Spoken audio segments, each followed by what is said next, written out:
What's up guys, Wolf here. Welcome to another Elden Ring build video. In this video I'm going to showcase one of the best strength arcane builds in the game. With this unbelievably broken weapon called the Bloodfiends arm. With this weapon we can constantly stagger enemies including bosses, and that also includes the final DLC boss. We can instantly proc bleed with one heavy attack, making this weapon absolutely S tier. So what I want to do is explain exactly how to get this beautiful weapon, go through the build in full detail, and then you guys can watch some gameplay while I explain how it works. So let's take a look at the weapon itself. So this has been affixed with blood damage so that we can cause blood loss buildup. Now, I haven't even spec'd fully into arcane. It's really up to you, and it depends what equipment and what shields you might want to use, so you can decide. But it has got C strength scaling and C arcane scaling with E dexterity scaling, and you only need 11 dex, 28 strength and 16 arcane to use this weapon. So this weapon is very easy to get, and it looks, I mean, it doesn't look amazing, but it is unbelievably powerful. So you guys need to go and get this, use it before it gets nerfed. It is unbelievable. I can hit over 13,000 damage instantly with a bleed proc, which is crazy considering I only have 42 arcane and 60 strength, which is just mind-blowing. So let's take a look at the weapon in a bit more detail. If you guys want to have a read of it, that is what's there. I have got the Ash of War called Royal Knight's Resolve. There are many different ones you can use here. So how are you going to get this weapon? This weapon is going to be located in the Prospect Town in the DLC map. You guys need to come over here, and if you zoom in right here, you can see Prospect Town. All you need to do is run up these stairs, just go upwards, and then you will see a bunch of enemies holding these kinds of weapons. You just need to kill them, and then one of them should eventually drop it. That's all you need to do there. There are actually many other places to get it. If you want to get the Bloodfiend Spear, there is actually a special one which I also recommend getting, which is at the top part of the map. Just go to the Ancient Ruins base, and then run over here to the, it's kind of like a pond. You will see there will be one kind of using like a Moog style spear that is unbelievably strong, and you can use it with a spear and with a shield and hit while you're holding your impenetrable shield out, which is great against the final DLC boss. I did post a video on that. Link will be in the description. So if you go to the Clifford Terminus side of Grace, go straight to the Prospect Town, or you might need to go from where you kind of started here, Scorched Ruins, then run through the giant gates, and then you'll be able to go straight there. So this weapon, once you have leveled it up and you've placed your Ash of War and affix on it, which I recommend to be blood, when you do a full heavy attack, as you can see, it procs bleed basically instantly. And if you have enough stamina, you can consistently spam it. 2 hits will kill a lot of normal enemies in the game and stagger most bosses. It is an absolute must get right now. So the talismans I've gone for are going to be the Dragon Crest Shield Talisman +2, the Two-Handed Sword Talisman, which is part of the DLC, and well, to be honest, all these 3 are DLC talismans. Then the Two-Headed Turtle Talisman and the Blade of Mercy. These are going to be perfect for this setup because two-handed weapon, we're going to not be using a shield this time. This increases the attack power greatly. This is great damage negation. This is perfect for stamina, and I do recommend going for at least 45 endurance with a build like this. Then Blade of Mercy raises attack power after each critical hit, which is very, very nice and very powerful. And also make sure you put the Thorny Cracked tier in your flask of Wondrous Physic, or whatever kind of Physic flask you want to be making. That is what I recommend. The armor, this is going to be the Young Lion's armor. Now, you can use a bunch of different types. It depends on your situation, but make sure you only have medium load. And poise to be at least 60 poise, I would recommend. Poise is very important. The Armor of Solitude is accessible early on in the DLC, so that could be a very good set to actually put on.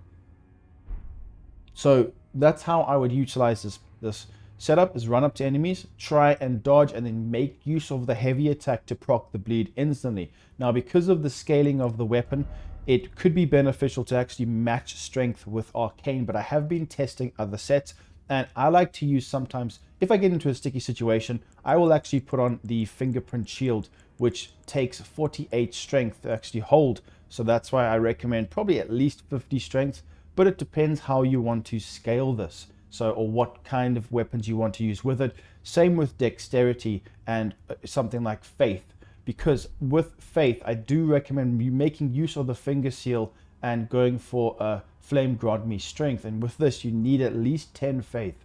So something to keep in mind. So let me explain how you're going to get the other talismans now. To get the two-handed talisman in the DLC, all you need to do is go to this area right here, the Temple Town Ruins. There will be quite a difficult guard to face, so just keep that in mind. You need to go towards this side of the Temple Town Ruins, I believe, and you just need to climb upwards. Go all the way to the top, just explore the area. There's some interesting things there, and you'll see a chest. Open it to get the talisman.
Taking a final look at the stats, so I've got 45 vigor, endurance 50, that's really on you. Stamina is quite important, that's why we have got the turtle talisman. It really just depends on you, especially like what kind of armor you want to use. Dexterity, just double check the requirements for the weapons that you want to maybe pop on other than the one that I showcased today. Strength is 60, you can lower this. If you want to use a shield, just make sure you've got the requirement. But with the actual plus 25 that I'm showing now, I wanted to upgrade it fully. Now the gameplay of was it not upgraded fully, but as you can see, the arcane is now a B scaling. So if you guys want to put more arcane, that's completely up to you, but I would recommend it. So put more arcane, slightly more than strength, and then that bleed proc will be immense. So Faith 15, that's just for a few other items I want to use, like the finger seal, which does only require 10, but just double check your incantations or the skills you want to be using with it to make sure that you can actually do it. Then it's really just dependent on you. So hopefully you guys did enjoy the video. If you did, please make sure to leave a like, subscribe, and I'll see you very soon in the next one. Peace out.